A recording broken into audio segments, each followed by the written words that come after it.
খুব বাজে একটা সিচুয়েশনে আছি, বিকজ বৃষ্টির কারণে পাহাড়ের ভিতরে পলিথিন ভাইদা দেন বের হওয়া লাগতেছে। তোমরা অনেকে হয়তো জানো আমি গতকাল একটা অ্যাক্সিডেন্ট করি।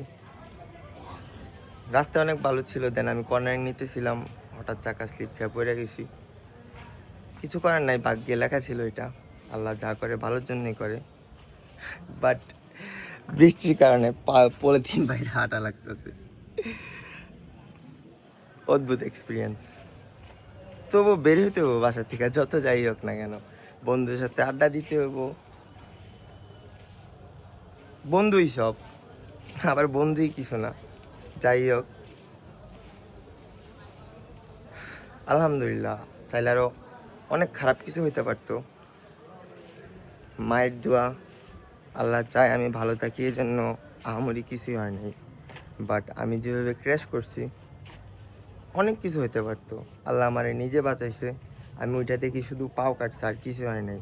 বাট অ্যাক্সিডেন্ট করার পর আমি ভাবছিলাম আমার মাথা ফাইটা গেছে, হাত পাও ভাঙ্গে অবস্থা খারাপ। আল্লাহর রহমতে আর মায়ের দোয়ায় তেমন কিছুই হয় নাই। আর আপনারা সবাই আমার জন্য দোয়া করবেন যেন আমি খুব সুস্থ হয়ে যেতে পারি আর আপনাদের নতুন নতুন ভিডিও দিতে পারি। আল্লাহ হাফেজ।